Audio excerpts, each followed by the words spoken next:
Hello, everybody. First, Happy New Year.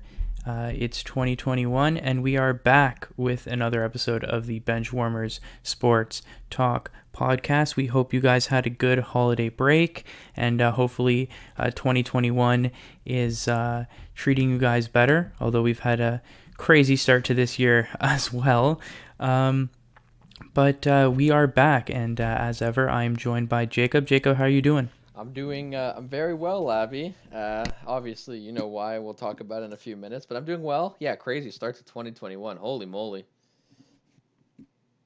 Yep. And so basically, what today's episode is going to be is we are going to start by talking about some football, talking about the NFL playoffs, and then we'll get into an NHL season preview.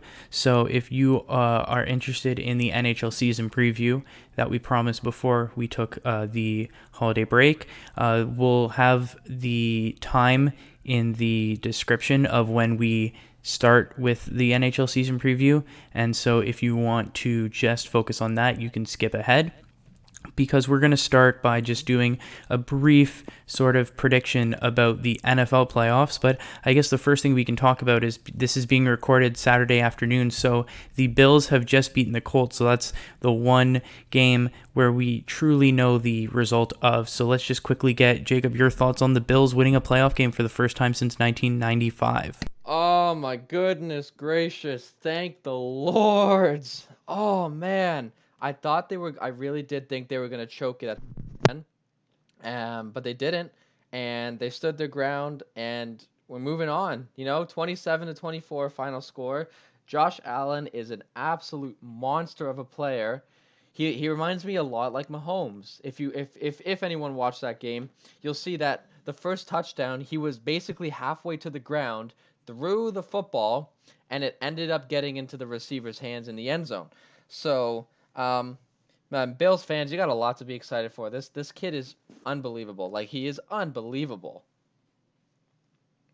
Yeah, an impressive performance from the Bills. I think you also have to give the Colts credit. I mean, Rivers played really well, so this is definitely not just me being, Yeah. critical of Phillip Rivers' performance, but it's clear that the Colts, maybe a year more of developing the other players, but if the Colts had an elite, like a truly elite quarterback, like if they had a Rivers of 10 years ago, you'd have to think that they could be a legit Super Bowl contender. So if you look at, available quarterbacks, I think Deshaun Watson is a name that really comes out. You got hmm to think that if the Colts find a way to land a Deshaun Watson type of quarterback, that they could be right in the conversation for, a Super Bowl. But it's also worth mentioning just how deep the AFC is in terms of talent. And so I think we speak to that because the Chiefs obviously through to the divisional round as the team with the bye. The Bills is the 2-seeder through. But then if you look at the other two games in the AFC, we have the Steelers playing the Browns and the Titans playing the Ravens. And I think, you really shouldn't be sleeping too much on the Browns either. I know we've sort of been up and down on them the entire year, but I think you have to consider the Steelers, the Titans, and the Ravens as all legitimate threats to represent the AFC in the Super Bowl.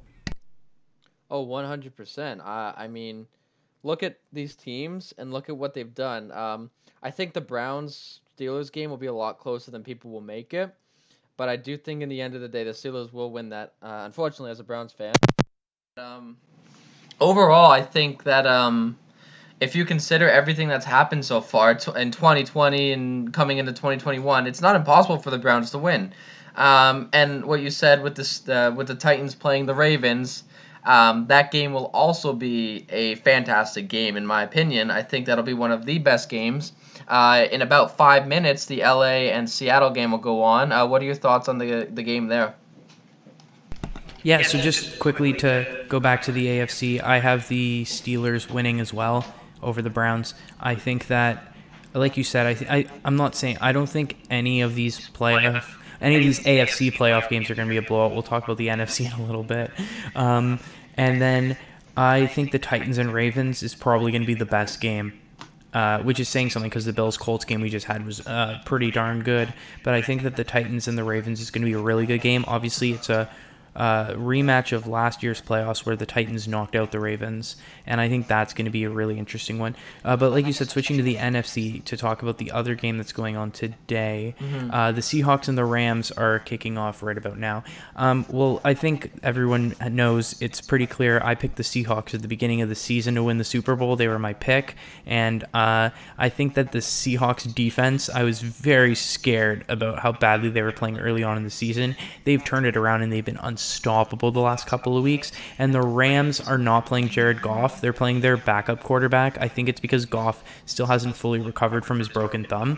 And so that's obviously a huge loss for the Rams. So I think the Seahawks will win this game and advance. And then tonight is the one game where I was like, oh, there shouldn't be any blowouts. And then I remember that the Washington football team is in the playoffs, which, full credit to them. They were probably the most complete NFC East team, which isn't saying much, but I mean, right. It's Brady and the Buccaneers. They've been in really good. They've put some really good games together. I think they should also win quite comfortably. I think those are my picks for those games at least. So for the Rams and Seahawks, I'm going to agree. The defense definitely was a concern earlier in the season, but like you said, they've really turned it around. They were able to figure out their problems and kind of work off them and make it so that it wasn't their problem anymore. I'm actually looking at this Tampa Bay and Washington game. It's Brady's first game in the playoffs on the road in his career. And Washington is a dark horse team. Yeah, they have a 7-9 record. That's a dark horse team. But I think Brady may play a little bit in over his head. Obviously Mike Evans is out or questionable. But they do have Antonio Brown as one of their extremely good choices as a receiver. So I do think the Brady bunch will win. But I don't think it'll be as blowout as people think. I think the Washington will make it a game up until the fourth quarter, where Brady really tends to exceed and just weigh out his opponents. Yeah, that's definitely a possibility. I mean, it could be close. I just don't see a situation in which Washington is really able to get this done. Especially because, yes, they're playing at home, but, obviously I don't know how much home field advantage matters with the COVID era that we're living in. I'm not sure if they have fans at the game or not. I just kind of assume by default that they aren't, even though I know the Bills did have fans in the game earlier. But it's just not quite the same home factor. From a fan perspective, I think when we talk about home field advantage, which I'll get into when we talk about sort of who we have advancing when we go through our brackets, is sort of the weather type of situation. And so I think that's why Green Bay being the 1 seed in the NFC is a huge deal, because you're going into Lambeau and it's January, so there could be snow, but we know for sure it's going to be cold in Green Bay, Wisconsin. And so it's a lot different than if, say, New Orleans was the 1 seed, where you're playing in a dome indoor facility. It's kind of like how the Seahawks and Packers, whenever they have that home field advantage, beyond the crowd, because let's be real, like Lambeau and also like the Seahawks 12th man sort of fan base, they're very passionate and they're some of the best fans, and that makes a huge difference. But just also the environment of having to play in the cold, snowy field of Lambeau, and like the equally cold, more like rainy-ish sort of Seattle weather, that's a big factor as well that people sort of tend to overlook, especially when it comes to the playoffs. And so it's going to be a lot harder for, say, Drew Brees to throw the ball 40 times when he's playing in freezing temperatures in Green Bay. Yeah, especially because their stadium is inside, right? So, well, the stadium has a roof, not necessarily inside. But, Camaro was just activated by the Saints, so that's obviously a big part of their offense. When it comes to Green Bay and the Bears, Green Bay has had Chicago's... I think they're playing each other, yeah? Saints Bears. Green Bay has a bye. Right, Green Bay was the best team. Saints Bears, my apologies. So, yeah. So, I don't think Chicago has a chance against New Orleans, especially because it's in New Orleans. Steelers, I think, will beat the Browns, which sucks, but it makes sense, like, if you really think about it. And the Ravens and Titans. I like to hear what you have to say about this game first. Yeah, this one, I genuinely am not sure what to say. I'm going to pick the Ravens. I'm going to pick the Ravens because realistically, outside of Derrick Henry's performance, I've not been convinced by the Titans this season, which I know is really harsh to say for a team that finished, I believe, 11-5. But, I mean, Derrick Henry was an absolute monster. I mean, he had over 2,000 yards this season. It's only the 8th time it's been done by a running back in the NFL. But you can't win a football game single-handedly, especially if that person's a running back. Like, if it's a quarterback, maybe, but even then, that's very hard to do. And so for a running back to single-handedly win a game, it's more or less impossible. Like, Henry could have 200 yards rushing and they could still lose the game. And so for that reason, I have to go with the Ravens just because they're a more complete team.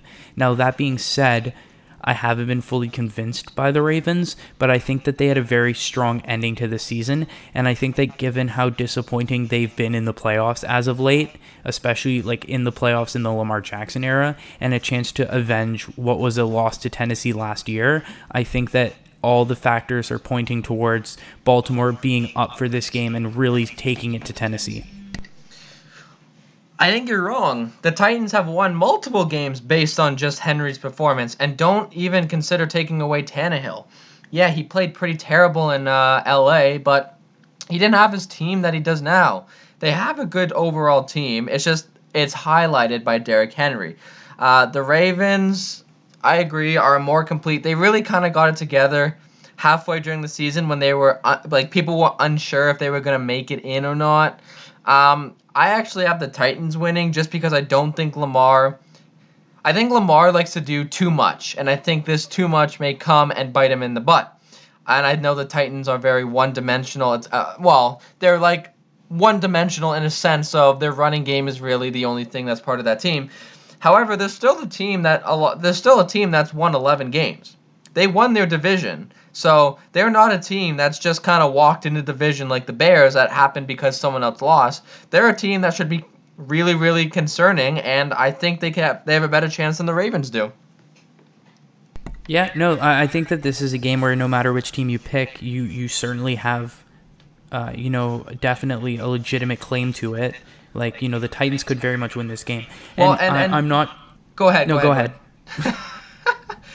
So basically... it's in Tennessee too. There's gonna be fans, so yeah, that's a factor as well. And I'm definitely considering that. I just think, like last year, for the Titans to make it to the AFC Championship game, Ryan Tannehill was playing the best football of his career. And I'm not saying that he's not playing well. Like, he had a very good season. I just don't know if we're going to see the same, like the Ryan Tannehill that we saw in last year's playoffs, if we're going to see the same Ryan Tannehill this year. Like, yes, the Titans have been very good this year, and I know a lot of people were saying this going into the season of, oh, well, are the Titans going to be as good as they were in the playoffs that we just saw them play? And they've been a very good team, good enough to win their division. It's just, I think people don't realize that Tannehill played the best football of his career, and Derrick Henry had literally 3 straight, 180-yard rushing games in the playoffs, and it still wasn't enough for them to get to the Super Bowl. And so I just don't see... I can see Derrick Henry rushing for 180 yards, and I can see Tannehill playing well. I just can't see them playing up to the standard that they played at last year in the playoffs. Again, it's playoffs. It's only one game, so you have to play well for one game, and then you have to play well for one more game. And I think Tennessee has more of an edge in this, and I think they're going to come out with the win. Yeah, that makes our predictions, I guess, a little bit more interesting then, because if we move forward in the bracket, let's go ahead with that. Let's start with your AFC picks then. So you would then have the Chiefs and the Titans and the Bills playing the Steelers, yes. Where I would have the Chiefs and the Ravens and then the Bills and the Steelers. So who do you have advancing to what would be the AFC Championship game from there? Chiefs and Bills. And Oh man, this one's tough. Who would you do? I don't know. I don't know who to do in the NFC. I don't know who. Saints maybe. So yeah, let's just start with we'll start with the AFC for now, and we'll move over to the NFC later. So I also have the Chiefs winning. I guess you have the Chiefs beating the Titans. I have the Chiefs beating the Ravens. Yep. Although the one part where I'm gonna sway is I have the Steelers beating the Bills. Oh, okay, interesting.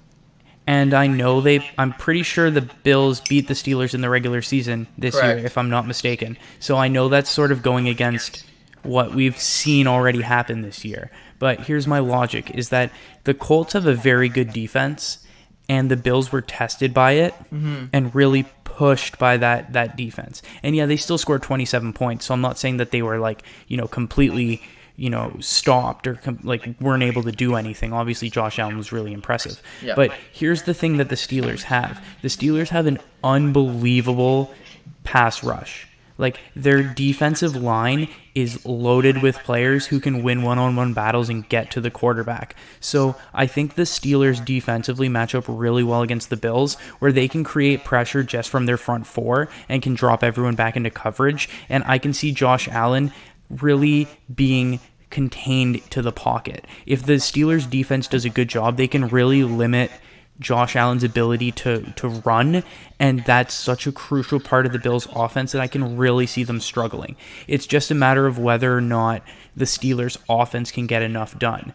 Now, I think that the Bills could struggle offensively and still squeak out a win because I've been very unconvinced by the Steelers' offense this season, but it's the playoffs. I trust defense, and I trust teams that know how to get it done, and I trust the Steelers' track record a bit more, which is why I'm leaning towards the Steelers in that matchup. The only reason I would disagree with you is because when you look at the two, if you look at the two quarterbacks, obviously Big Ben is outstanding. He's also way older than Josh Allen. Josh Allen today can not only get out of the pocket, he can run. He can play, he can be on his way to the sidelines, get the ball out, make a throw, it's a first down. And those are things Big Ben just can't do anymore. He can't run to the sideline, and I absolutely agree with that. My point is, I think that the Steelers can, with their pass rush, prevent Allen from doing those things and essentially make him a pure pocket passer. And if you're comparing Allen and Roethlisberger in terms of their ability to make throws from the pocket, they're pretty even. In fact, I might even lean Roethlisberger. No doubt, if you include their entire game, Allen is a better quarterback based on this season's play because of his ability to get out of the pocket, run, make plays. I think the Steelers can really limit that side of his game, though. Also, breaking news, Alex Smith for the Washington football team will not be starting for them. So does that sway your opinion a little bit? So the Bucks win by 20 instead of 14. Yeah, I don't think Washington has a chance now. I mean, it'd be a great story, the coach beat cancer, Alex Smith doesn't come back. Yeah, well, that sucks for Washington fans if you guys are out there. Yeah, it's too bad that Smith doesn't get to play in the playoffs because I think he's really earned that start. Not just with obviously everything he's had to go through off the field, but he's 4-1 or 5 and I can't remember. It's either 4-1 or 5-1 as their starter. He's a good quarterback as their starter for sure. It is unfortunate. Yeah, it's definitely tough to see. So we have the Chiefs versus the Bills and the Chiefs versus the Steelers in the AFC Championship game. Before we make that prediction, let's switch over to the NFC like you were talking about. So I think we all agree Saints over Bears, Seahawks over Rams, and Bucks over the football team. So Jacob, let me ask you then. The matchup for you would then be Packers against Bucks and Saints against Seahawks. Who advances in those two games? Saints win and Packers win. Just because I'm not super convinced that Brady, with what he's got and the team he has, can get past Aaron Rodgers and the team they were able to make this year. Aaron Rodgers is playing like a man who just got almost replaced by a draft pick. Oh wait, that happened. So Rodgers got a chip on his shoulder, I think, and I think Rodgers is going to take him and his team to the divisional finals or the conference champions. Yeah, I think that it's kind of unfortunate that, he had such an amazing season, because I think Rodgers and Derrick Henry both deserve MVP, and obviously only one of them can win it, and it's probably going to be one of those two guys. I agree with you. I have the Packers over the Buccaneers, and I think that, like I said before, the Lambeau effect's really going to come into play. But, I got to have faith in my boys. I picked them at the beginning of the season, so I have to stick with them. I have the Seahawks over the Saints. I can't really give you any other reason other than I picked it at the beginning of the season, so I'm going to pick it now. I trust Russell Wilson. The Seahawks defense has shown me enough. You know what? Why not? They're going to get it done. And so... I'm sorry, but I think you're wrong, especially with Kamara being reactivated today. So I think you're wrong. And I'm sorry, but I think Kamara is going to absolutely run and tear down everyone's defense that they come into. Yeah, that very well could happen. But also, it also gives us two very different conference championship matchups. And so we'll start with you. You have the Chiefs and the Bills, and then you have the Packers and the Saints, who 1 versus 2 on both sides. Boring. Just what? Who do you have in your Super Bowl?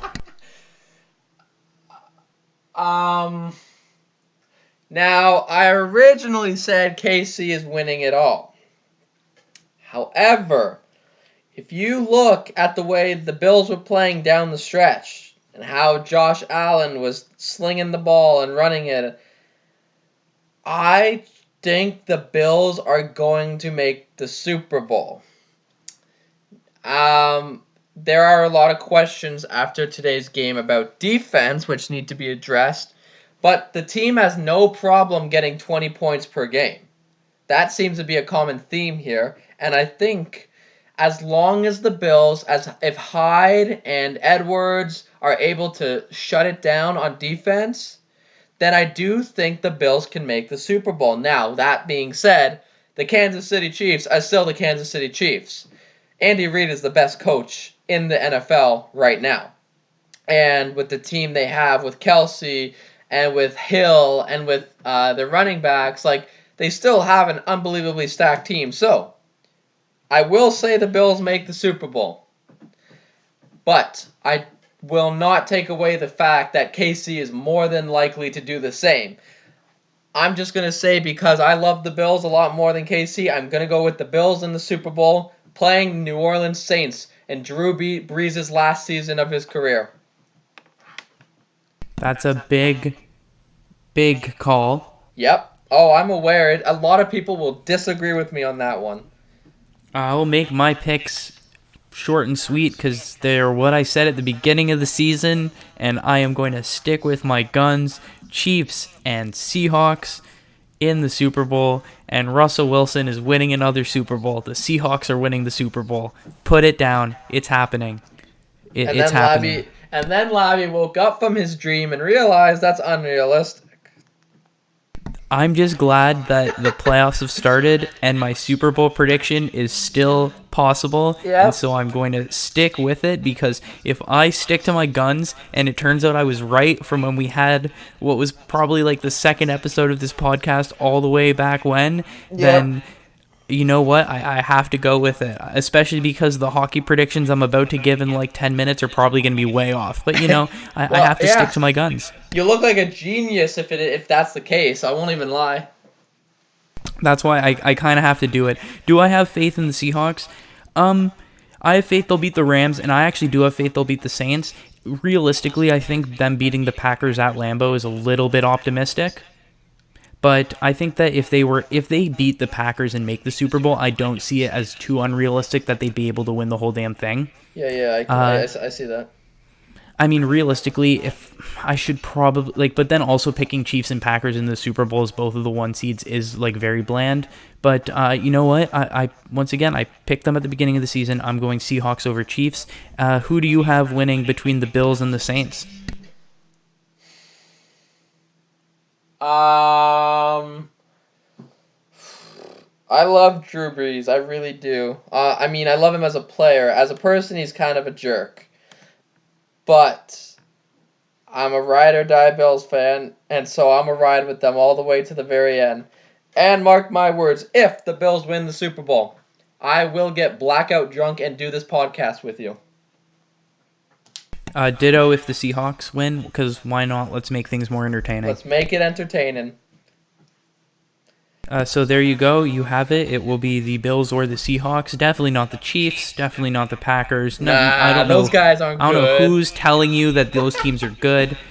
Those are the true Super Bowl winning picks to have. Guys, listen, this is a podcast about opinions, not facts, okay? So if you don't like our opinion, we don't care.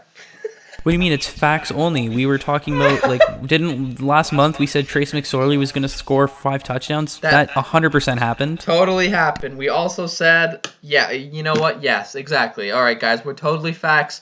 Opinions don't matter here. We're just here to give you the stats and the realistic truth. I think we may or may not have said the Giants would be in the playoffs, but you know what? But hold on. If the Eagles played proper football, I'm kidding. I don't really want to get into that right now, but yeah, okay. All right, fair enough. So we have our predictions. And that's probably a good time to switch over to some different kinds of predictions because, of course, the NHL season is almost upon us. It's taken a lot of planning, some new divisions, a whole lot of new sponsors on helmets for divisions all over the place. But the important thing is that come Wednesday night, we will be watching hockey. Penguins Flyers Wednesday at 5:30. Leafs Habs Wednesday at 7 o'clock. You know that we will be watching those games, and we hope you guys will be watching them too, and also following the NHL throughout the season. And so what we're going to do is we are going to go division by division and sort of talk about. We'll probably cover each team as we go through the divisions and make some sort of early playoff predictions. Once again, if our NFL picks are anything to go by, you know that they're automatic locks and everything we say will 100% happen. Yep, nothing wrong here, guys. Yeah, so which division do you want to start with? Which are you most interested in paying attention to? Aside from the North, because that's what the division we're in. I know it's a different name. I don't know what the name is. I don't care right now. I actually want to take a look at the East, which is Boston, Buffalo, Jersey, Islanders, Rangers, Flyers, Penguins, and Caps.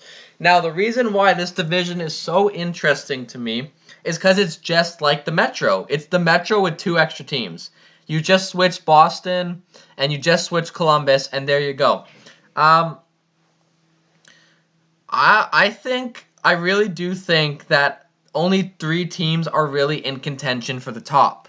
I think Philadelphia, I think Pittsburgh, and I think Washington.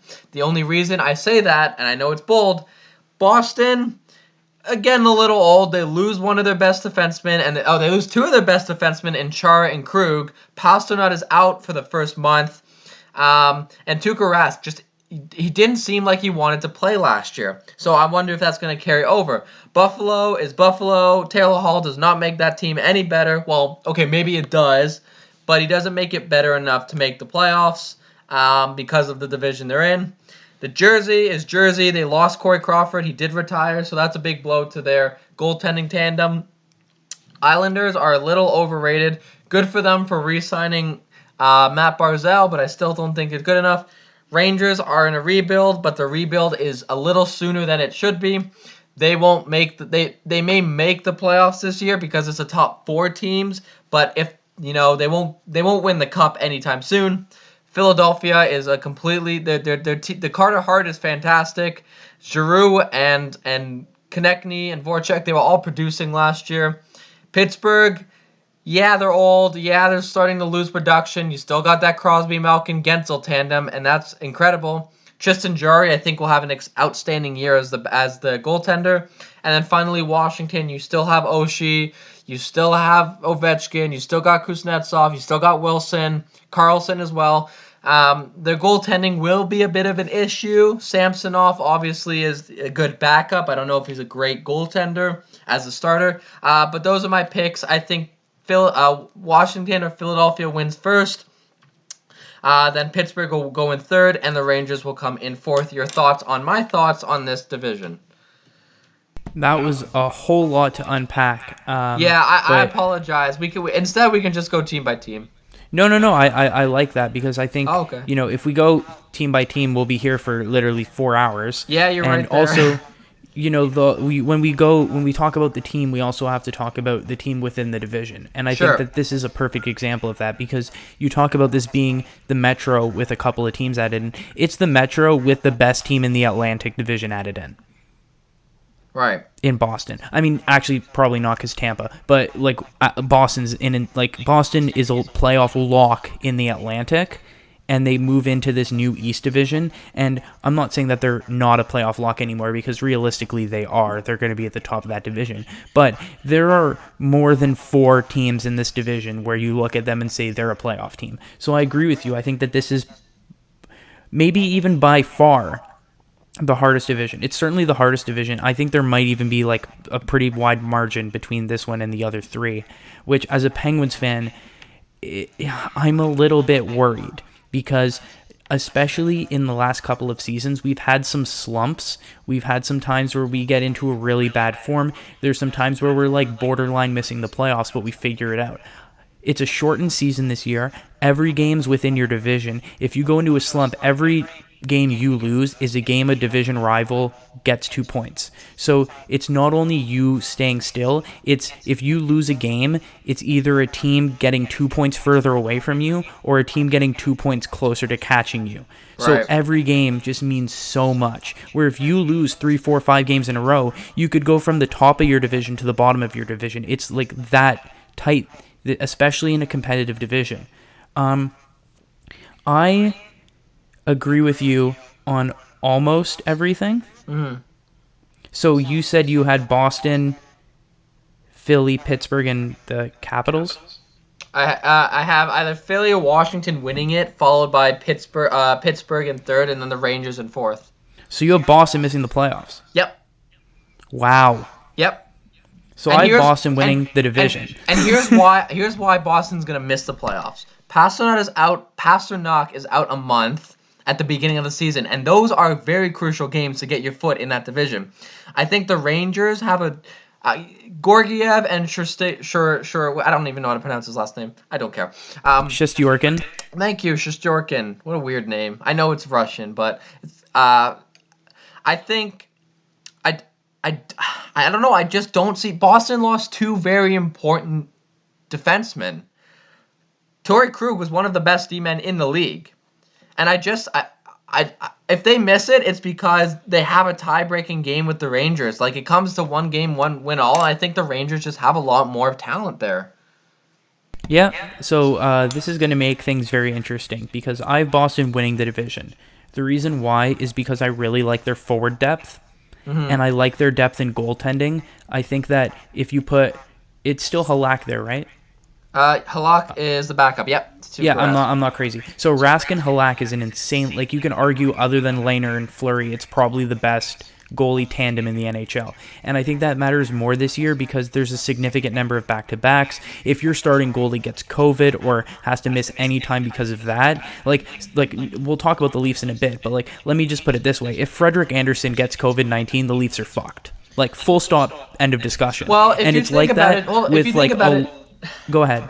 Jack Campbell, yeah, he's not a great starter. I haven't seen him start. He's a great backup, and if he comes into that role, obviously he'll be forced to.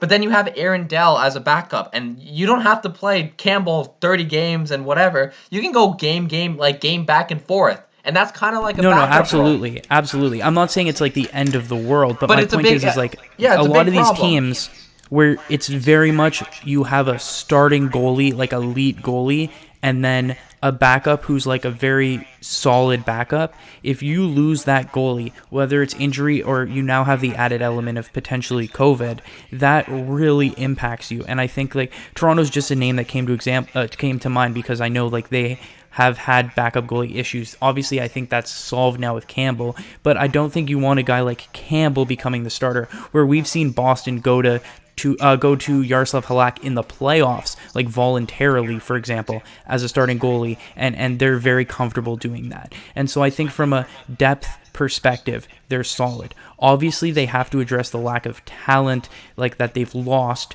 whether that be through the injury or through the departure of some of their defensemen. But Boston trusts in their defensemen, that the younger guys that they have coming up, like Grzyzczak, and I'm gonna blank on like everyone else that they have. They have a dude with like a really long ass name that I'm not gonna remember. But what team? Sorry, for Boston. But I know that they have faith in their defense, and I mean Marchand is Marchand, and Pasta is Pasta, and Bergeron is Bergeron, and I know that Pasta's missing time with the injury. I still think they'll get it done. I think Philadelphia is a pretty solid lock for the playoffs as well. They showed last year that they're really ready to become a contender. I have Pittsburgh in third as well, but it's a very optimistic third because once again, like, I look at this team on paper, and we are a damn good team. It's just a matter of if they can put it together, because the Penguins on paper are a Stanley Cup contender. I just haven't seen them play up to that form, but I have to have faith in them. I have them in third. I have the Islanders in fourth because I trust Barry Trotz to get his team to the playoffs, and having Barzal sign that contract's huge for them. So I have the Capitals narrowly missing out of the playoffs in fifth. You have Washington missing it. Yeah, I have Washington in fifth, just because they don't have the same depth. Like, yes, they have the top-end talent in the Ovechkins and the Carlsons and everything, but I don't trust their goaltending, and I don't trust their depth, and I think that's really going to impact them this season. And because of that, I have them missing the playoffs in fifth. I actually have the Rangers way down in seventh. I have the Sabres coming sixth, just because I think Eichel and Hall will do enough to drag that team. And I'm not saying the Rangers don't have talent, because they do. They're really throwing their goaltenders off the deep end, and I think that it's going to take them a while to get used to that. And I think they're still a rebuilding team. Like, yes, they have Lafreniere now. Yes, Panarin's a monster. Yes, their defense is very good. I just don't trust that they're going to be able to put all of that together this season, especially in a very competitive division. And like I said earlier, I can see this being one of those teams where they lose 4 or 5 games in a row and sort of drop, and then because of how young they are, they're not able to get back on track. And then the Devils are in eighth because they're the Devils. I don't think I have to talk too much about that. No, Devils suck.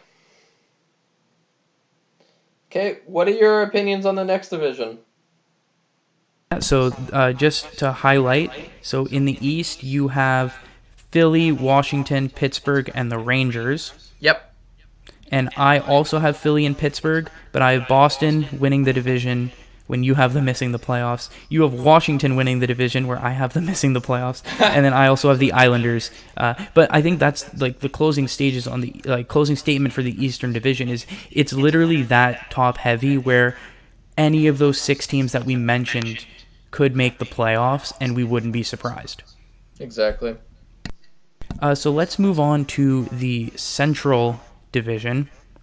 And I think this one is a interesting division for a different reason, and that's, well, first of all, we have the 2 teams in the Stanley Cup Finals in the same division, which is crazy, right? That that's even a thing that happens this year. And so I think I'll start there. I have them finishing first and second in the division. I have Tampa winning the division. I have Dallas coming a pretty distant second place. I think Tampa really should run away with this division. Like, even with Kucherov missing the whole year, they're just that good. And I think Dallas is solid enough where they'll come second, and they should be able to lock it up.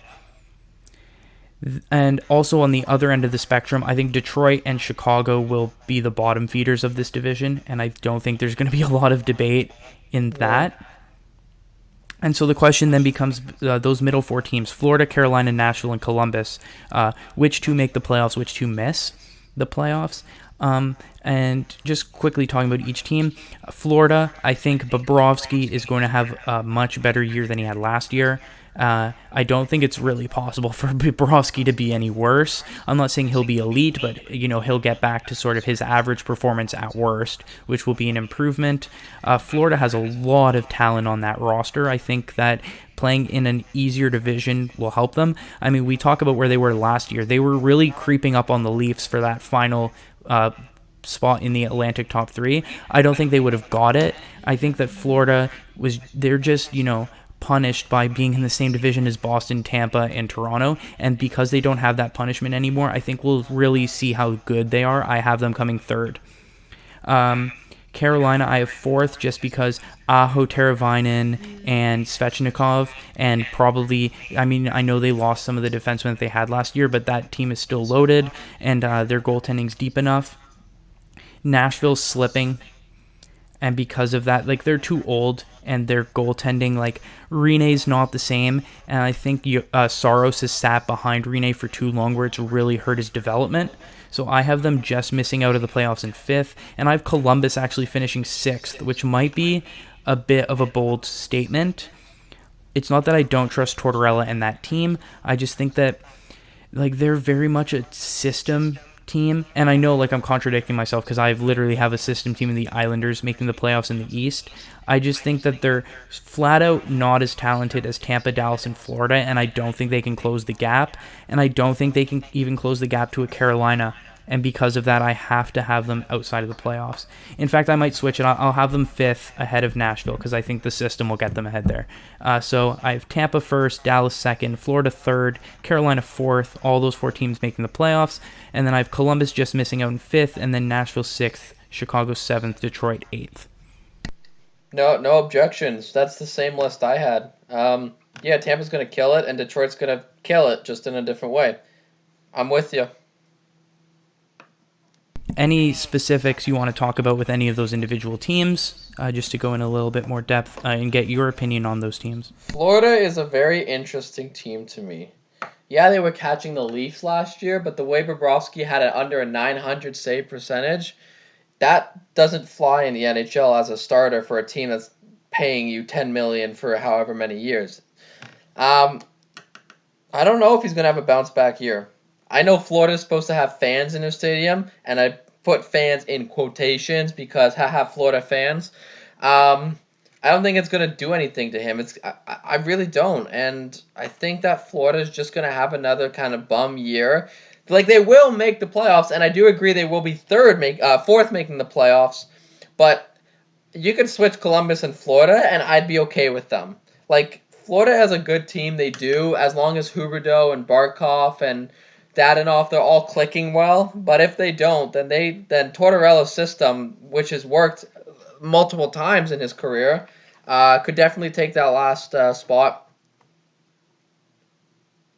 Yeah, no, like I said, I don't like betting against Tortorella and the Columbus Blue Jackets, especially considering what we've seen them do. I mean, we've seen them consistently make the playoffs in a pretty tough Metro division, and we've seen them knock out the Tampa Bay Lightning and the Toronto Maple Leafs in back-to-back playoffs runs. And so they definitely have the talent to do so.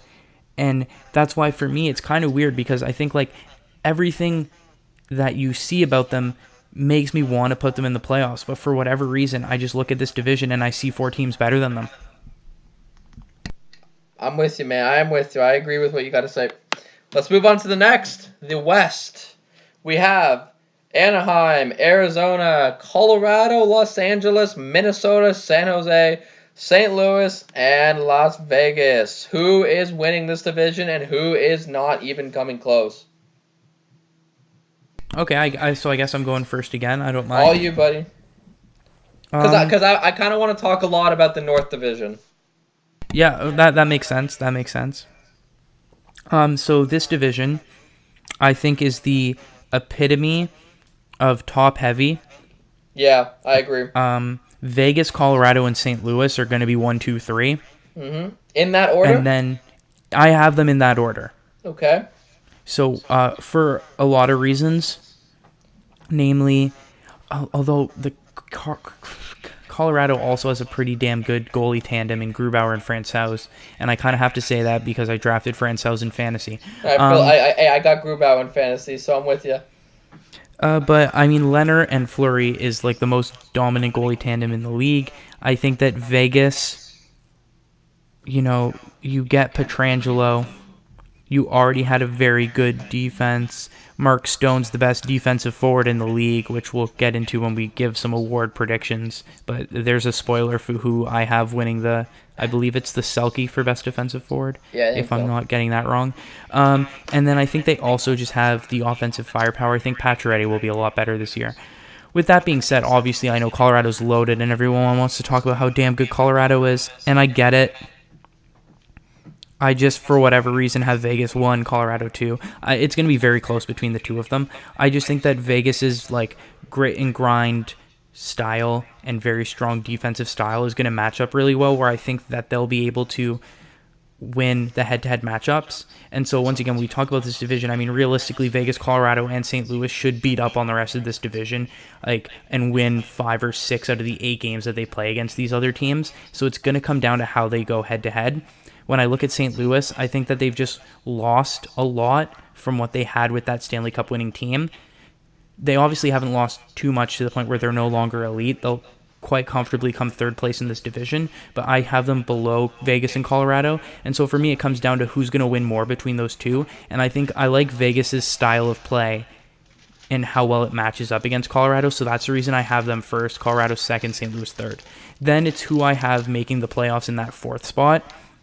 And I mean, once again, not to like rehash everything that I say every single time I talk about this team up on the podcast, but this is the perfect division for the Minnesota Wild because they get to finish 4th, make the final playoff spot, and just be that mediocre team that is going to get knocked out in the first round of the playoffs and not get in the lottery and not be able to fully tank, but also not be able to fully go all in on the cup. It's perfect for them. The 4th spot in the West Division is dedicated for Minnesota because they are that team that just does not have an identity of whether or not they need to try to win or whether or not they need to try to lose. So it just screams Minnesota. So they'll make the 4th spot and then get knocked out of the playoffs like the day it starts. I think they'll get it narrowly over Anaheim. I think Anaheim's going to take a lot of strides forward. I think people underestimate how damn good John Gibson is. And I don't want to sort of talk about this because I have another fantasy draft tomorrow, and I know my cousin listens to this podcast, so I might honestly delay putting this out until after that draft happens because in that draft, goalies get points for saves in addition to wins. And so John Gibson, for me, is like the ultimate steal in fantasy because people forget how damn good he is. And like, sure, he might not get a lot of wins on Anaheim, but he'll make 30 saves, no problem. And so for that reason, I mean, you're talking about the World Juniors, Trevor Zegras coming over to Anaheim. That's a hell of a guy to have. And I mean, the veterans that they have there are still pretty good. Anaheim's in the middle of a rebuild, and they're taking a lot of good steps forward. So I have them 5th. Arizona, I have 6th.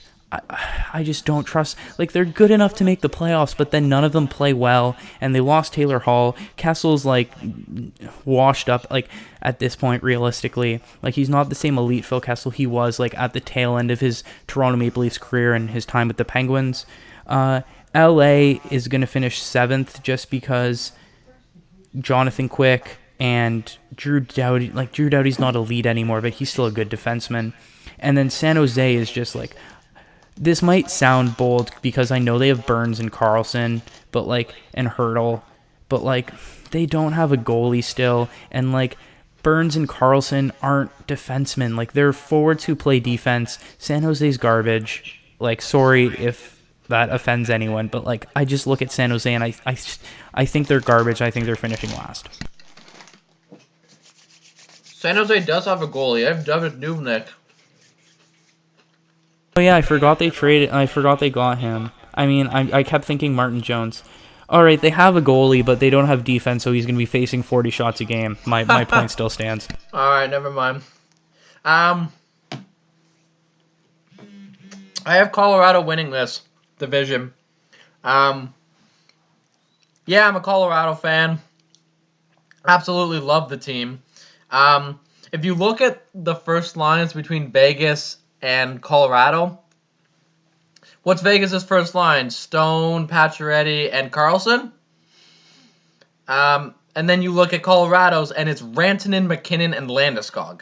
Oh yeah, Colorado probably. Well, Colorado probably has the best first line in hockey, other than maybe Pasta, Brad Marchand, and Patrice Bergeron.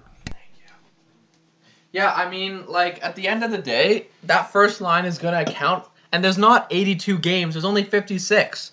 So, it's not like you have to play your hardest. I mean, you do have to play your hardest, but you don't have to play for as prolonged of an area, so you can put more effort into it. And I think guys like McKinnon, they put way more effort in than guys like Carlson.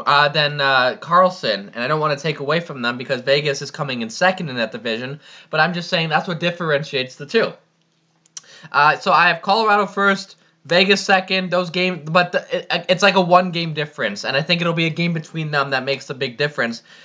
St. Louis will come in third. Yes, they've kind of fallen off a little bit, but they're still a good team, and they still have Binnington, who really kind of has to prove himself this season, which is weird to say because he won the Stanley Cup a year and a half ago and lost to Vancouver in the qualifying rounds last year.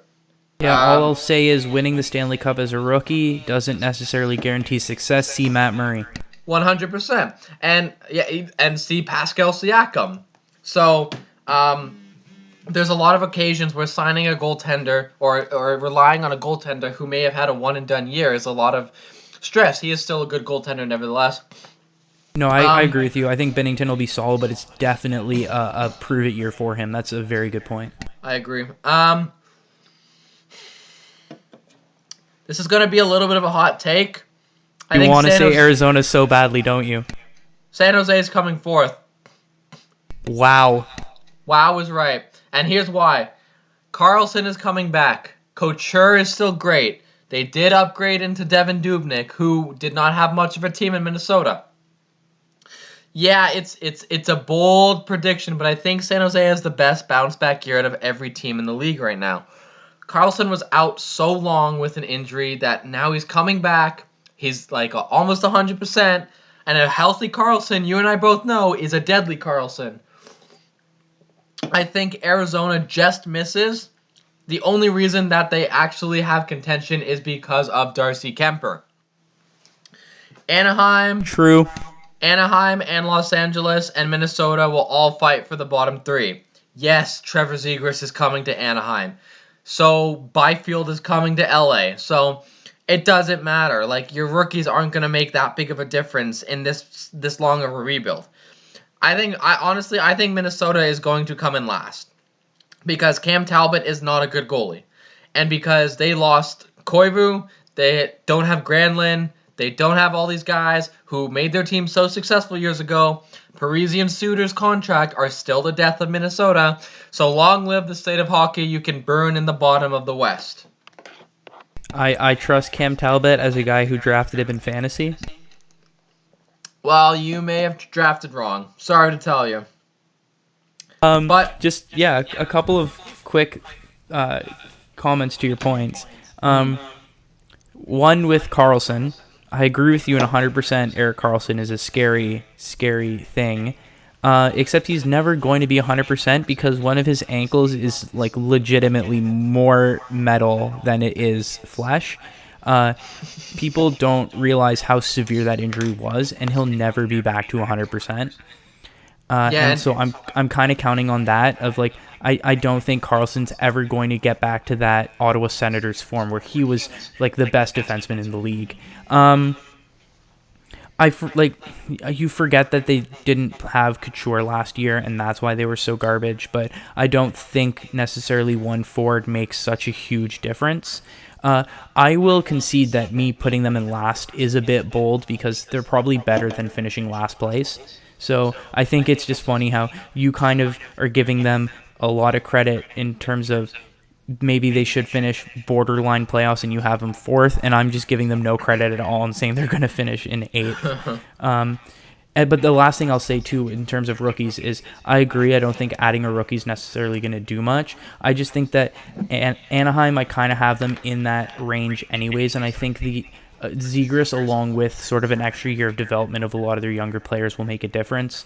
And Byfield, here's my thing about Byfield. I'm not denying his elite potential. I just haven't seen enough from him. And also, you have to remember that he's a late birthday, so he's younger than a lot of these guys. And so I actually hope he doesn't play for the Kings. Like, I hope that if the junior leagues come back, which obviously we don't know whether they will or not, but I hope that the CHL comes back so he can play another year of junior and rip up that league, because I think he needs that. Because I don't think he's ready to play in the NHL. And the reason I say that is because you saw him at the World Juniors, and for the second overall pick, he should have been ripping that tournament apart, and he wasn't. And I'm not blaming him. I just think it's because he needs an extra year of development because he's a late birthday. And everyone needs to recognize that he's still only 18, where guys like Dylan Cousins and Trevor Zegras are 19, and that extra year is such a huge difference. And people like to overlook that because he's a Canadian, played for Team Canada, lost in the USA, and now he's going to a team no one really cares about anymore. And I mean, he was the youngest player on Team Canada, so the fact that he even made that, and the fact that it was not even a question that he was going to make that team is a huge accomplishment for him. And he's a returning player as well. He was the youngest player on the team last year. Yeah, and he's going to be not the youngest player on the year next year. It'll probably be Shane Wright, who's going to be the youngest one there. Well, I'd imagine next year he makes the Kings out of camp. Probably, but if Byfield's back at the World Juniors next year, that might be a problem for the rest of the tournament. But we said that for this tournament, and look what happened.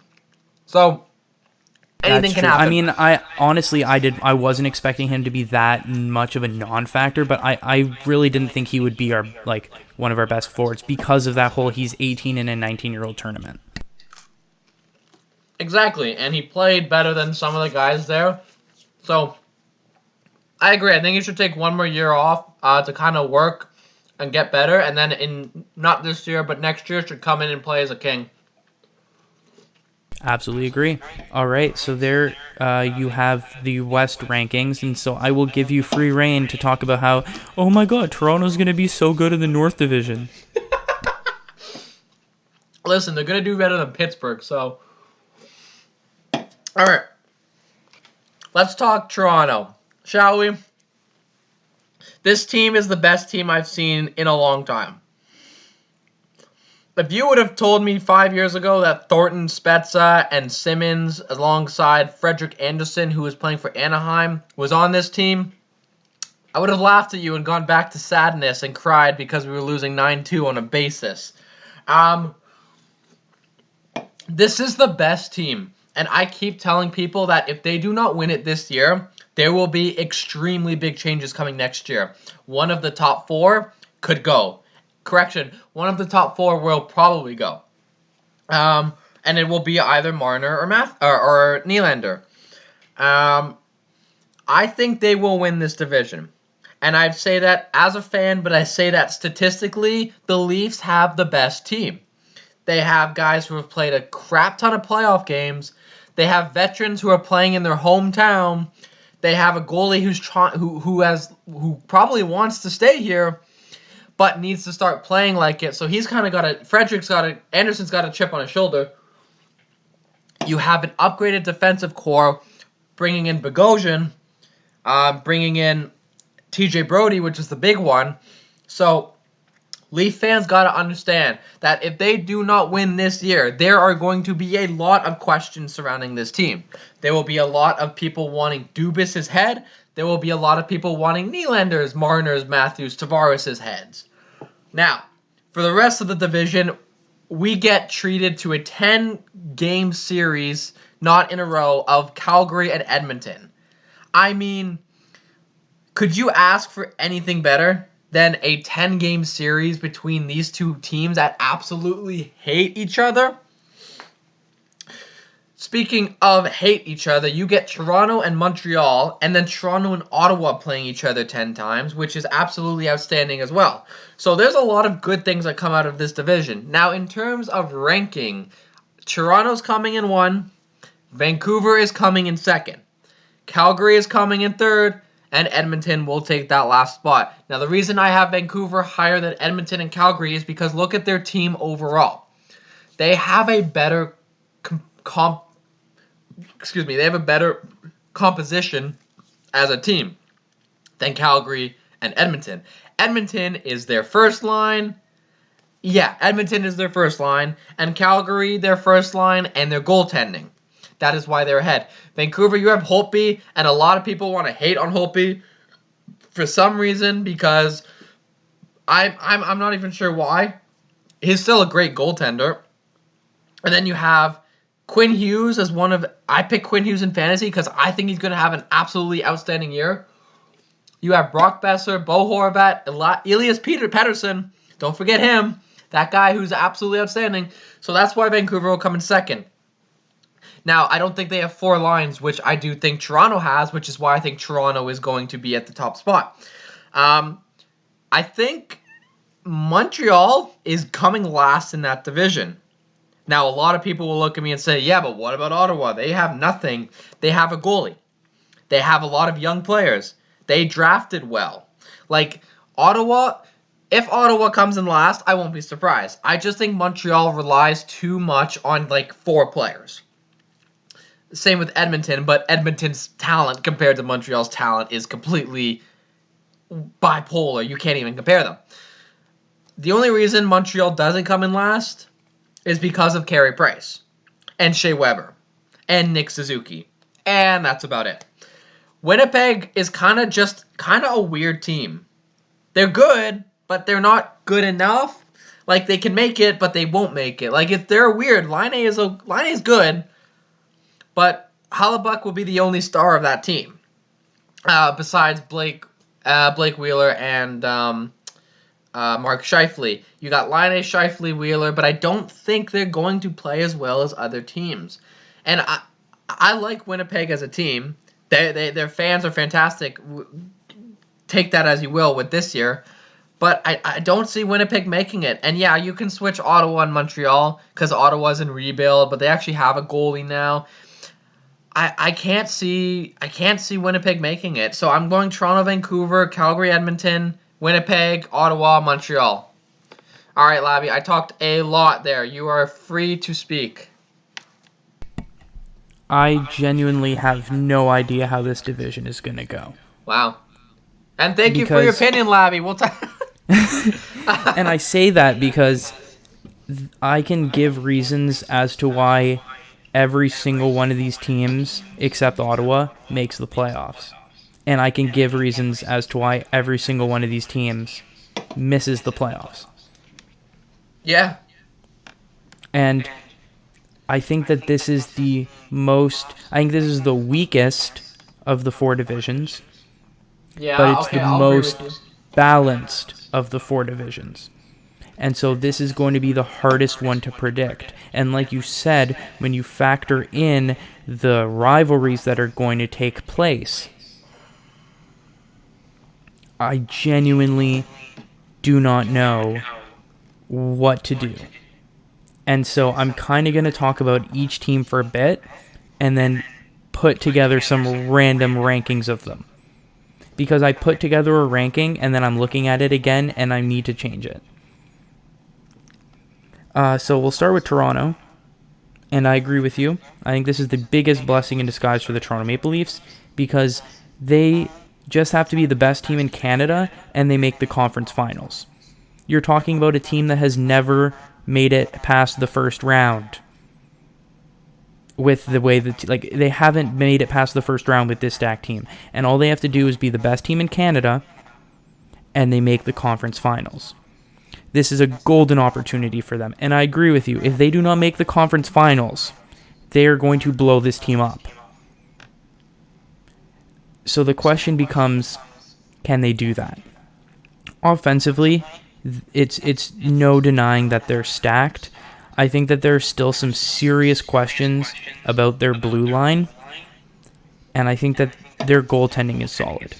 And so I'm kind of going through this so I can sort of think about where I will rank each team. Then we'll talk about Edmonton.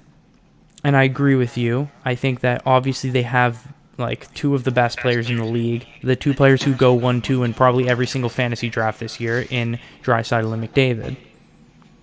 But I agree with you also in that outside of that, they're really an empty team. They don't really have anybody other than Draisaitl and McDavid.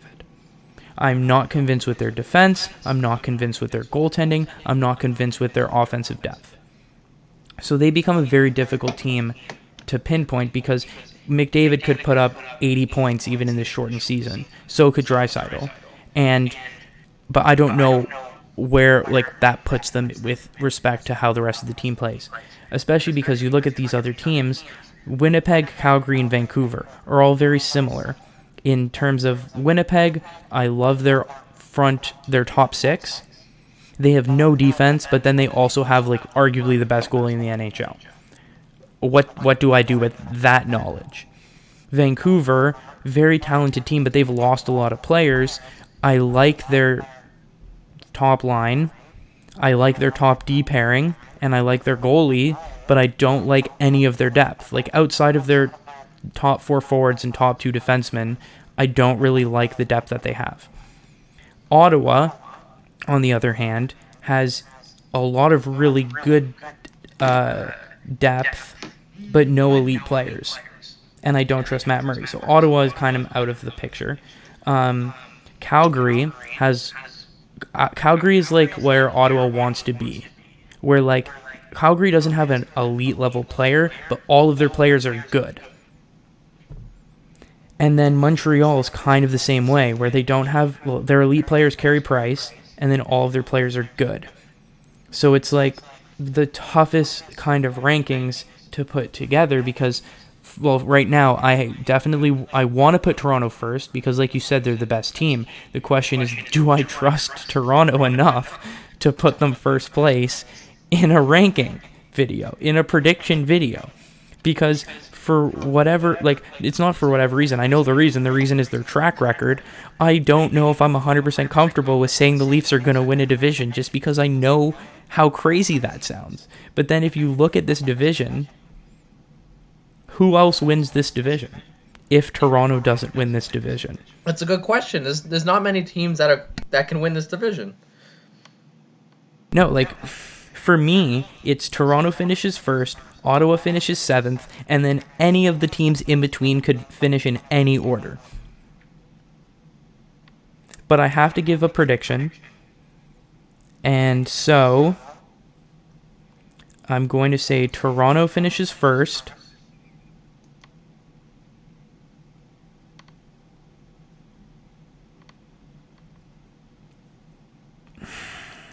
Edmonton finishes 3rd. Wow. Montreal finishes 4th.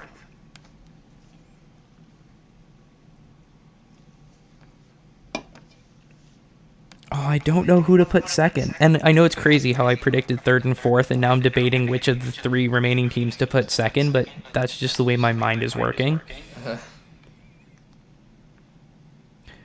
Toronto first, Calgary 2nd, Edmonton 3rd, Montreal 4th, Vancouver 5th, Winnipeg 6th, Ottawa 7th. There it is. What? You say Vancouver doesn't even make the playoffs? Yeah, I say Vancouver doesn't make the playoffs. Are you crazy? Why do you say that? Why do you say that? You know what? Back it up. I don't trust their depth. Like, I'm looking at this roster right now. Miller, Pettersson, Besser, fair enough. Outside of that, the only forward I like is Bo Horvat. Virtanen, no. Tanner Pearson, no. Brendan Sutter, no. I go to their defense. Quinn Hughes, absolutely. Tyler Myers, he's overpaid, but he's decent. Edler, no. Schmidt, no. Hamonic, Ewell Levy, don't trust him. How can you make the playoffs if I trust 7 players on your roster? You do realize that this is a team that went to the conference finals last year, right? No. And then lost all of those second round, and then lost so many important players to that team. Yeah, okay, they lost Markstrom, fine. You put Holtby in there, which is okay. Maybe not Markstrom caliber, but still, he's a good goalie. Who else they lose? They lost Tanev, big blow, but you still have Schmidt, who is a decent guy. He was decent on Vegas, and I just don't see how you can say Montreal is going to make it. When Montreal has to play, like, every team is playing each other 10 times. Montreal has to play Calgary, Edmonton, Vancouver, Toronto, and Winnipeg 10 times. I don't... Yeah, so let me just put it this way. They play 10 times. I'm going to give Carey Price steals 2 to 3 games against each of those teams. And also, if Carey Price steals 2 to 3 games of those 10, the Habs as a team just have to be good enough to outright win another 2 or 3 of those games. And I think that the Habs, when you look at their lines, they have the ability. You look at Tatar, Gallagher, Suzuki, Drouin, Josh Anderson. Defensively, Sherratt and Weber I trust. Petrie I trust. Edmondson even I trust. So I look at this Habs team, and I think if Price can steal 2 to 3 and the outright team can win 2 to 3, you're winning like 5 or 6 games against every single team. You're winning at least 50% of your games against these other teams. That puts you ahead of those other. If you're winning more than 50%, you're gonna finish ahead of them, which is why I have them finishing fourth in making the playoffs. I don't see how you can say Montreal is gonna make the playoffs. I mean, it's cool if you say like they just missed the playoffs, but making the playoffs over Vancouver, over Winnipeg, over Toronto, like not over Toronto, but Winnipeg has nobody on defense. That's true, I know. So that's literally nobody. I want to. I'll tell you this: in my original picks, what if Hellebuck can steal a few games? That's my point. Price can steal as many games as Hellebuck can, and then the Habs can outright win by playing better than the opponent more than Winnipeg can. Which is why I have to have Montreal over Winnipeg for that reason. I just don't see how Vancouver doesn't make the playoffs. I have them second. You have them fifth. And it obviously in my initial prediction, I had them last. If you want me to be honest with you, I moved them up to fifth. Okay, really, you'd have them last? I genuinely did. Because why? Because I don't trust the turnover that the team has. Like, the players that they lost last year, Markstrom was a top 3 goalie in the NHL last year, the way he was playing, particularly in the playoffs. You look at the players that they had on the defensive end in terms of just being able to calm down. They're putting a lot of weight on Hughes' shoulders, and I think he'll be able to handle it. I don't think the rest of the D-core will, and they are missing a lot of their depth in forward that really helped them, where they're putting a lot of pressure on their top guys, and I think that that's too much. Well, let's just agree to disagree. It's okay for other people to have opinions. I think that what we need to do next to sort of wrap up these standings, because the playoffs are going to be interdivisional, and so instead of going in and picking everything like that, let's go ahead and pick which team we think is going to come out of each division in the playoffs and meet in the conference finals, and then do because honestly at this point I don't know how I guess they'll match the top 4 against each other based on regular season rankings. Yeah, they'll do seedings based on rankings. So at this point we don't know who would even be possible to meet in the finals. So we'll do the 4 teams from each division we think are going to get out of the playoffs, and then instead of doing a Stanley Cup Finals matchup prediction, because we don't know what that could look like, we'll pick the 4 teams that are going to come out of each division and who we think is going to win the Stanley Cup this year. So we'll start with you. I think Toronto's going to come out of the division. I think Colorado's going to come out of the division. I think Tampa will come out of the division. And I think I don't like the East. I don't really know. Philadelphia. I think Philadelphia will come out of their division. Here's what I think. I think Tampa will be first. Colorado will be second. Philadelphia will be third, and Toronto will be the last one. So and Toronto will be playing keep going. So Toronto will play Tampa, and Philly will play Colorado. Colorado will beat Philly. Tampa will probably beat Toronto, and Colorado will win the cup.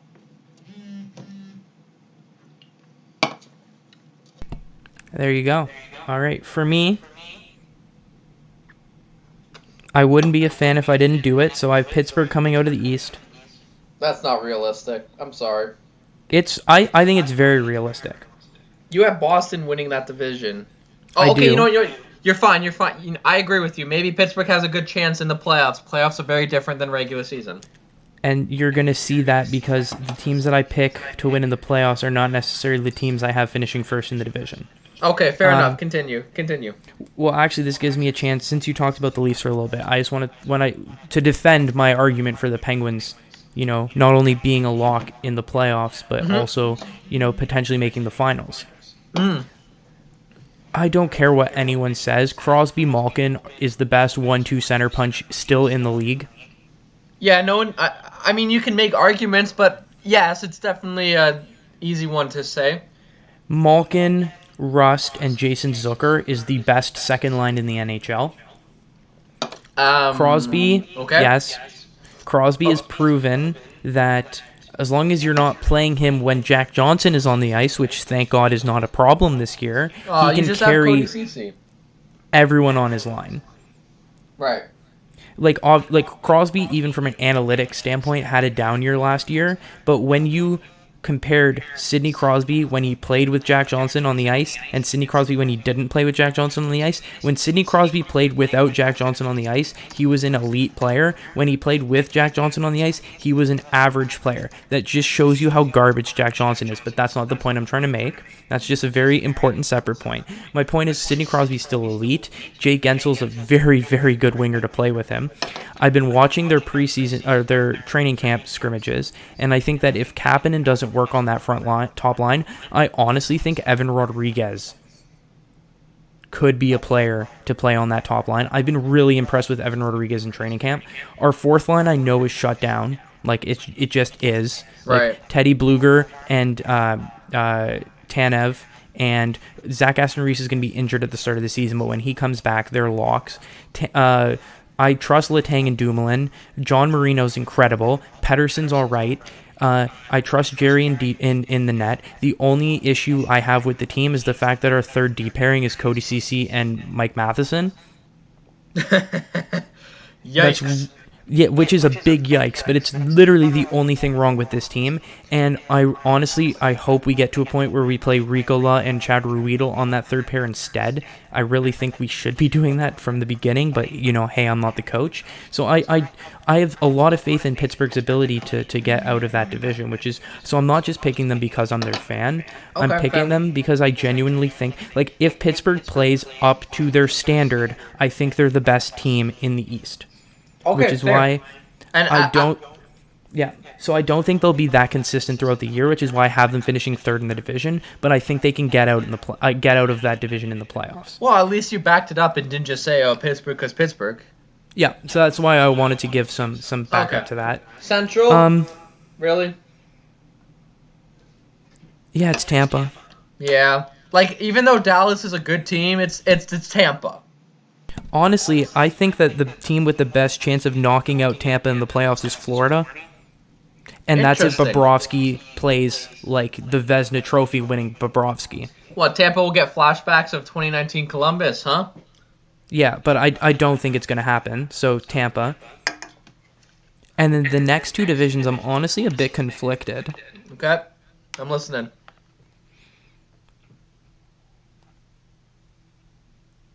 I'm going to say Vegas because, like I said, I like the way they match up against Colorado, and I have to stick to that. And there's no reason why it shouldn't be the Toronto Maple Leafs. But I just think, I don't think I can, with good conscience, say the words the Toronto Maple Leafs will be in the conference finals. Oh, he just did. Thanks a lot. No, but... Thank you. You heard it here, guys. He said it. Leafs to make in the conference finals. I don't... Who's the goalie for Calgary?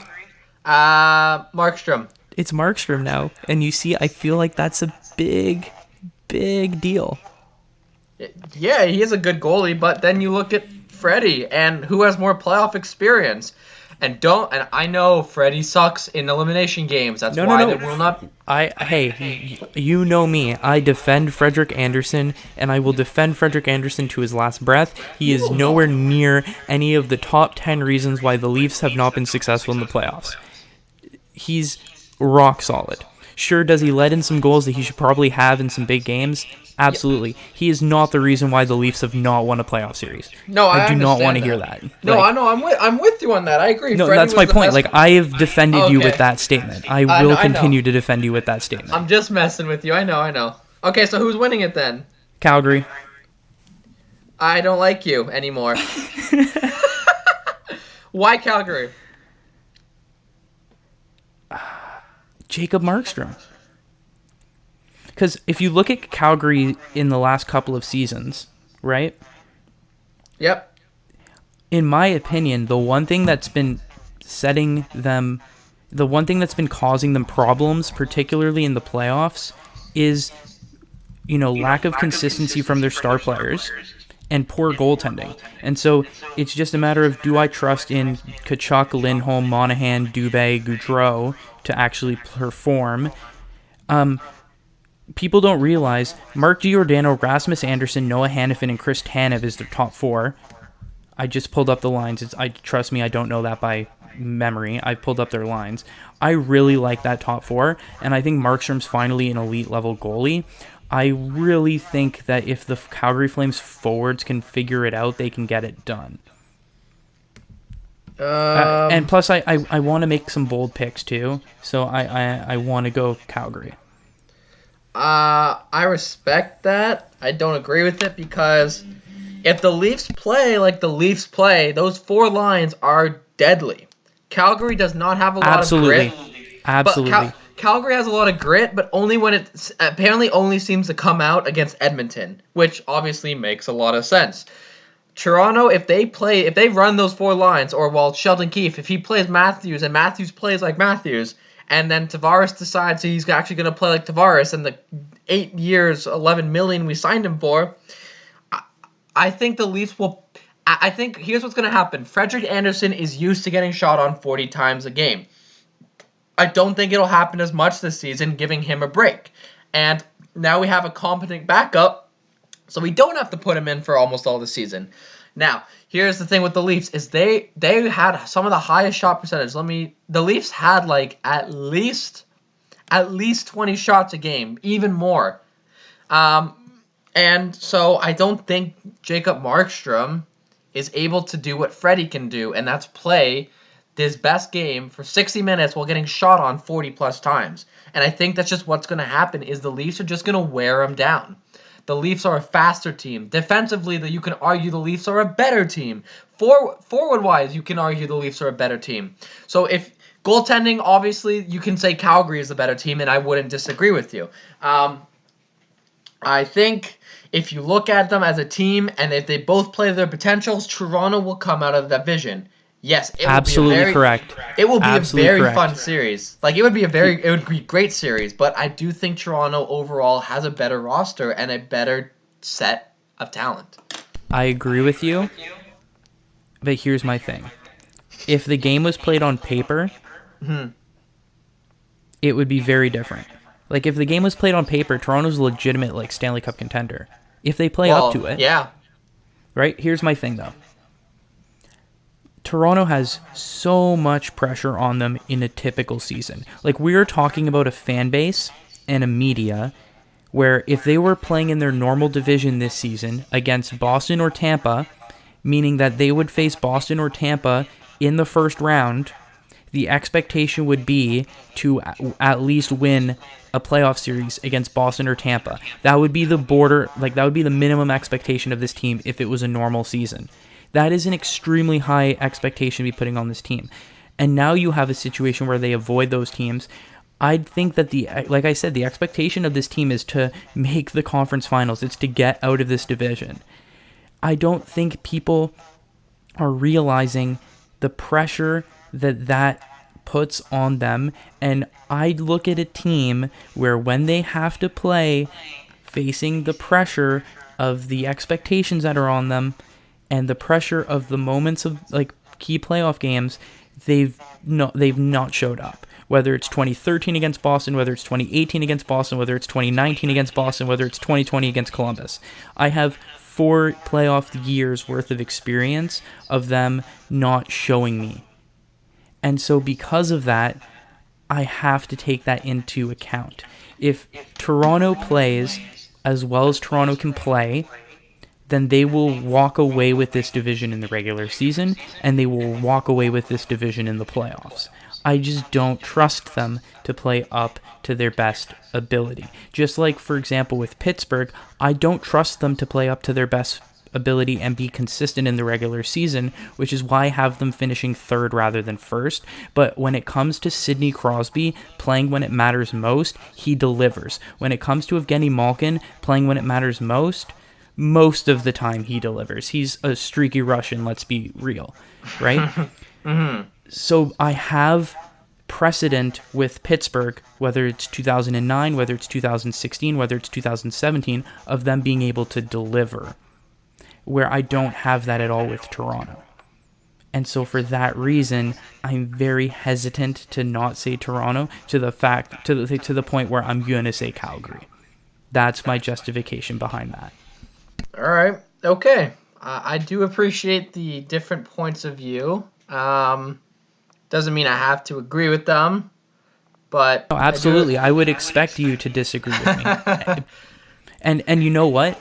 To some extent, I hope I'm wrong, because it's time that this Toronto team told everyone, no, we are as good as we say we are. We are as good as you think we can play up to. We just need to show... They just need to show that. And I really hope that one of these years they show that. And like you said, it has to be this year, because if they don't, like if I'm right and Calgary gets out of this division, the Leafs are making some huge moves because they have to. Yeah, they have to. They will have to. If they don't if they don't do anything past the first, second, or even third round, someone is going to have their head chopped off, and they're going to go to a different team. Absolutely. So then, you want to give your pre-season Stanley Cup champion prediction?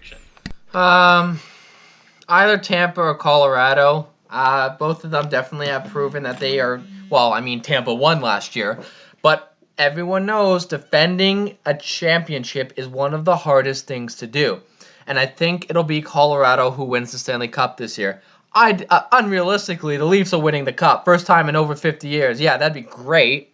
And if it happens, I'm going to be drunk for about a month. But if they lose, I'll be drunk for about a month. Either way, I think Colorado is coming for blood, and I think this is their year. Yeah. I can't really disagree too much with that, despite the fact that I have Vegas coming out of that division. I can absolutely see Colorado winning the Stanley Cup. I think that makes a lot of sense. I agree with you in the same sense of Tampa is probably still the best team in the NHL on paper. They delivered last year, but like you said, winning back-to-back is very difficult. And as much as they don't have the toughest division, they definitely also don't have the easiest division. And, even if you do get out of your division, you still have to win a conference final series and then a Stanley Cup final series. So, just getting to the last four doesn't necessarily guarantee you anything. And so for that reason, like you, I'm going to avoid naming Tampa Bay as a back-to-back Stanley Cup champion. I like Vegas matched up against Colorado. I don't necessarily think that's going to be sustainable to win a Stanley Cup. I don't think Calgary has enough to win a Stanley Cup. And so I think you know where I'm going with this. Yep. I'm going to stick true to my fandom, but I also genuinely think that if the Crosby, Malkin, Letang era Pittsburgh Penguins are going to win another Stanley Cup, it has to be in the next 2 years. In fact, it probably has to be this year. And so because this is probably the last year where I can say this and not sound crazy, like I can say this year and it actually be a realistic scenario where it could happen, I'm going to say the Penguins win the Cup. Yep, you're not crazy yet. Give it a year or so more, and then we all think you're a lunatic. Yeah, no, I'm completely aware of that. We'll probably be back with the predictions next season or 2 seasons from now, and I'll have to predict them to miss the playoffs because I know that that's coming. Realistically, if they fall flat, their star players get injured, they could miss the playoffs this year because that's how loaded their division is. But I have faith. And I think that Crosby, Malkin, like that core is going to realize that if they want to win another cup, it has to be done this year. And I think that they'll get it done because I have faith in my boys. Respect it. So there's some Stanley Cup predictions. I know we're going a little bit long, but obviously with this basically being an NFL and NHL sort of predictions episode and the first episode of the new year, we're going to make it a little bit longer because, there also are a lot of extra stuff that we want to cover with respect to the NHL. And so let's go into some quick predictions, and we'll do some easy ones first. So the first one is your prediction for the Art Ross Trophy, which is most points, and for the Rocket Richard Trophy, which is most goals. So most points, I think, will go to either McDavid or Draisaitl again, or even Bergeron or Marchand. I wouldn't be surprised if either of them had a year of their own. McKinnon is up there for sure. I don't really necessarily want to put a name on anyone because it can go any way. Like you can get hot for 2 months and then you can get cold for another 3. So if I were to put anybody, I'd say one of those 5 guys. Yeah, I couldn't agree more. Just to give a concrete answer, I will pick one of those 5 guys. I'm going to go McKinnon, most points. All right. But honestly, like you said, I would go with him too, not just because of Colorado being my fan, but man, his goal scoring, his skating, his passing, it's unbelievable. Yeah, and then I'll go first for the Rocket Richard, just especially because I've kind of spent the last 15 minutes shitting on them. Despite all of that, I think Austin Matthews is going to score the most goals in the NHL this year. I think so too, and I think he was going to score the most goals last season had it not got canceled in March. I'm with you. I think Austin Matthews is going to win the Rocket Richard, and he's going to beat Ovechkin. Yeah, I mean, realistically, first of all, Toronto plays Ottawa 10 times. He could score 20 goals just in those 10 games and go on from there. And the thing with Matthews is Ovechkin has a spot. Everyone knows his spot. Matthews can shoot from anywhere on the ice, and it has a chance. He tied a game up late, barely past the red line behind the trapezoid. He scored one from the point. He scored one from the red dots and then in the slot. He's so agile with that wrist shot of his, and the wrist shot itself is so unpredictable, while Ovechkin's is a slap shot. You know it's coming. Yeah, absolutely. And I also think that it's obviously going to help Matthews that he's playing in an easier division and hurt Ovechkin that he's playing in a tougher division. That's true. I agree. Let's go to some position-specific awards, and we'll start with the Norris Trophy for the best defenseman. Probably Victor Hedman. Probably going to be him because last year, obviously, he's coming off this absolutely outstanding year, and I don't think he's going to stop playing the way he's stopping just because he was drunk for a couple of months. I think it's going to be Hedman. Yeah, I think that's a really safe pick. I'm going to go, just to be different, I think Hedman could very well win it. I'm actually going to go with Pietrangelo. Okay. Just because, I've predicted Vegas to have a very successful regular season. I think that his first year in Vegas is going to be a really good one, and he'll win the Norris for that. No, for sure. He's definitely up there as one of the candidates, probably. Yep. And then let's go to goalies. So who is your pick to win the Vezina Trophy this year? Either Vasilevsky, Markstrom, or I just had it. Just those two for now. Robin Leonard. Yeah. I can't believe I'm gonna say this, but I also I do think that this could be a little bit of a bold take, but I think it could happen. And here's my reasoning behind it. I don't want to just say Vasilevsky because it's a safe pick, although I think Vasilevsky's probably the favorite. But I think with Vegas, you're going to see a lot of splitting the crease between Leonard and Fleury. In Colorado, same thing with Grubauer and Francouz. With Boston, you're going to see that with Rask and with Halak. And so looking at the teams that I think are going to be playing like elite level hockey and the teams that are not going to be relying on two goalies, I'm going to say Carter Hart in Philadelphia. Okay. Explain. Just because I think Philadelphia is going to have a good, I'm predicting them to have a good year, finish second in that division, and I don't trust I think Carter Hart, he's young, And if they're going to be successful, he's going to be playing a lot. I think that the Philly, he'll play way more games than the other starting goalies because of the lack of depth at the goalie position. And if they're going to have a successful season, he's obviously going to have to play well. So for that reason, I think he could be a sleeper pick to win the Vezina this year. All right, fair enough.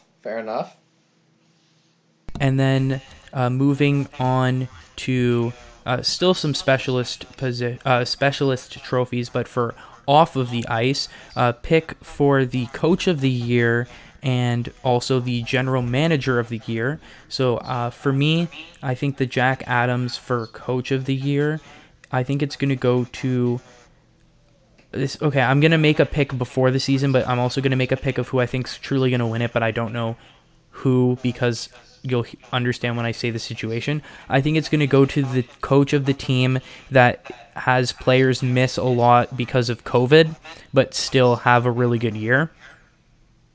And so because of that, I'm going to go out on a limb and say Dallas, because we didn't mention it, but Dallas already have confirmed cases of COVID, so they're not starting their season until later. So they're going to have a crazy compact schedule, which is another reason why I think that they're not going to be able to challenge Tampa at the top. But I still think that they'll make the playoffs despite that challenge, and because of that, I think that they'll reward... I can't believe I'm blanking on the name of Dallas's coach, but I think he is going to win the coach of the year, and I can't believe I'm saying he's going to win an award and I don't know his name, so I need to look up his name. I know who it is. I don't know who it is though, right? Exactly. I know who it is, but I don't know who it is. It is Rick Bowness. So he's my pick to win the Jack Adams, and then the general manager award, Jim Gregory General Manager of the Year award. This one's it's really hard to predict because generally it happens because of the trades you make during the season. But one thing I will say is a team that's made a lot of sort of off-season changes and a team that I've tipped to do really well, so I'm going to pick him. I think it's going to go to Calgary's general manager just because I have them having a successful season. And obviously they've made a lot of new moves this offseason. I think for... head coach of the year, I'm going to go with... Oh, man, it's tough. I think John Cooper's got it. I don't think there's much of a question there. And I think GM of the year is actually going to go to Kyle Dubas. Now, biases aside, Dubas has brought in what we needed. We need some grit, we need some veteran players, and we need some defense. Defense is the Leafs' kryptonite. And he's brought in Brody and Bogosian, which are two very important people. One, he wanted in a trade with Kadri. Kadri didn't want to go to... Calgary, went to Colorado. We got Barry in that trade. Because Dubas, the way he's thinking right now is very team oriented. He's not focused on just offense, but he's concerned about how we're gonna be able to play on the defense. So I think Dubas, with what he's done and how he's done it, he's brought in Aaron Dell as a good third string, and he's brought in Joe Thornton for that maturity, Wayne Simmons for that power, VC for some extra scoring on the side. I think Kyle Dubas has a great shot at being general manager of the year. Yeah, I agree with you. And if I didn't pick the Flames to get out of that division, if the Leafs finish first in the division, do well in the playoffs, absolutely Kyle Dubas should be that guy. Well, then you can I think that's a very, very, very legitimate claim because he also, you have to consider the fact that he was able to build a team and improve a team from last year despite being right up against the limit of the salary cap. So you have to give him credit for that as well. Well, then you can also say that if Toronto does well, makes it past whatever, and gets into the top four, Sheldon Keefe could be coach of the year. You see, I say no because realistically, and here's the other reason why I don't think it's going to be Cooper, because typically the coach of the year is never the coach of the best team because they assume that any coach could do well. I know it's unfair to think of it that way, and if Keefe is able to achieve success with the Leafs, he deserves a lot of credit for it, but I think that especially when they award this trophy, they kind of think of it as, oh, well, the Leafs have Matthews and Marner and Tavares, and I could coach the Leafs to first place, which clearly you couldn't because Mike Babcock couldn't do it, but, and people are like, for example, when, Cooper didn't win Coach of the Year the past couple of years, and it's like, oh, well, it's because I could coach the Lightning team to first place, like, look at how stacked they are, and, like, to some extent, I get it because like you're supposed to be finishing in that position with that team, but you're right. I think that Keefe should be considered for it, but I think ultimately he won't because of the way the award gets presented. Fair enough, I'll give you that. But no, I think that if Keefe is able to finish first place with this team, he deserves credit just solely based on the basis that previous Leafs coaches couldn't figure it out. And yeah, if he's able to figure out, and if they win a cup this year, God, dear God, I say it, but if they win a cup this year, he can go, if he keeps coaching, he could go as one of the greatest coaches in Leafs history. If the Toronto Maple Leafs win a Stanley Cup, they will forget a statue of like the best player and they'll put a statue of the whole damn team like at the face of the CN Tower. They'll become gods, and there's like people who don't live in Toronto don't realize like just how insane the support is for the Toronto Maple Leafs. Like if the Leafs win a Stanley Cup, like the fourth line center, like the scratched seventh defenseman will be a god in Toronto because he was on the team that won the Stanley Cup. Martin Marincin will be a god in Toronto. Pretty much, like that's just how it works. And then I think there's sort of two other big trophies to talk about. So the first one is the Selke, which is for best defensive forward, and I'm gonna say it just because I can't believe he hasn't won this trophy. But, like, can Sidney Crosby win a Selke, please? Like, voters, please? Like, I get it. Like, at this point, like, this season, he's probably not the best defensive forward. Like, Sean Couturier is probably better than him, and Mark Stone's probably better than him. But, like, the fact that Crosby hasn't won the Selke trophy in his career is, like, I don't understand how. I don't understand how.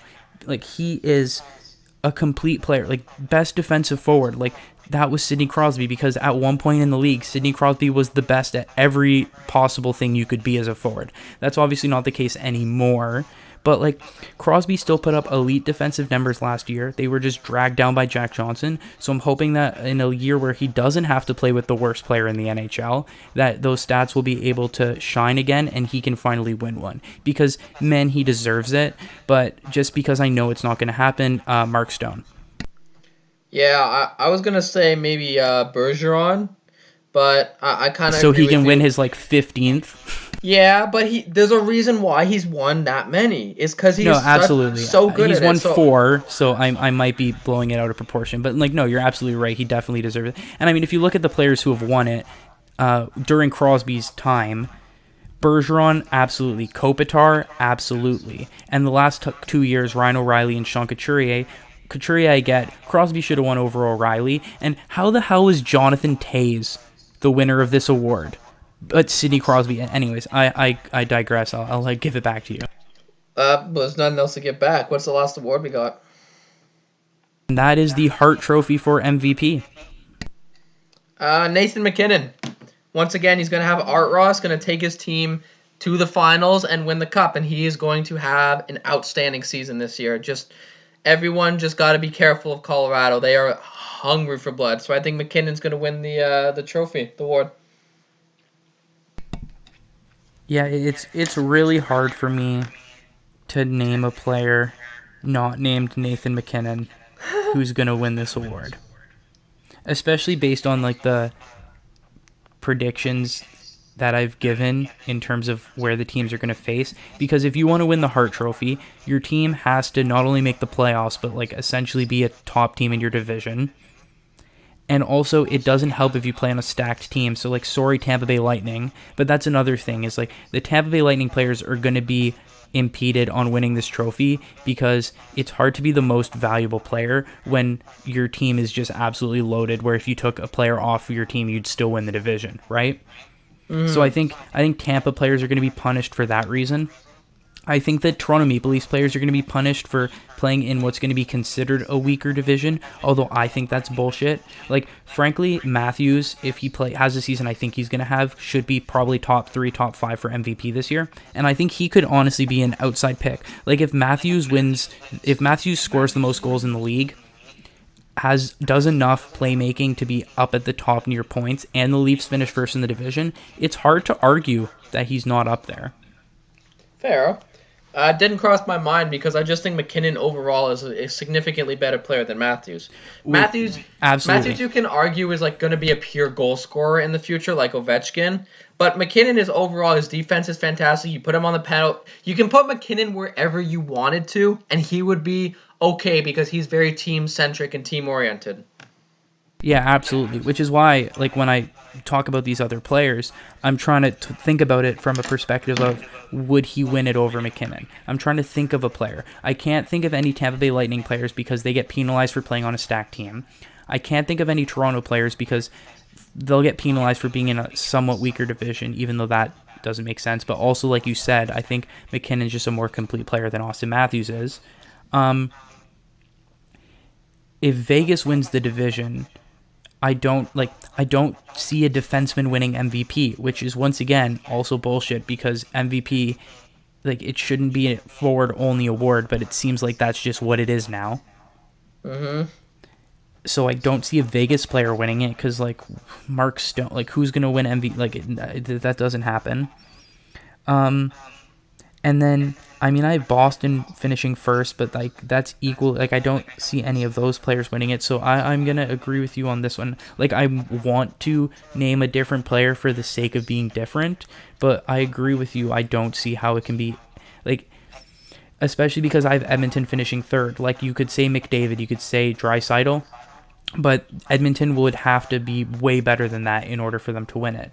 And so for that reason, I'm going to agree with you, and I'm going to say Nathan McKinnon for the MVP of the NHL this year. Man, we had a long podcast today. Yeah, well, there was a lot to talk about, and so I guess, is there anything else about the NHL season that you want to briefly talk about before we wrap up? I just hope that everyone stays safe. Like, I really hope that COVID cases are to a very minimum, and I hope we get through this season entirely. And I really, really hope fans are able to go back at some point if it's possible. Yeah, I don't know if it'll be possible this year. I mean, like you said, you hope.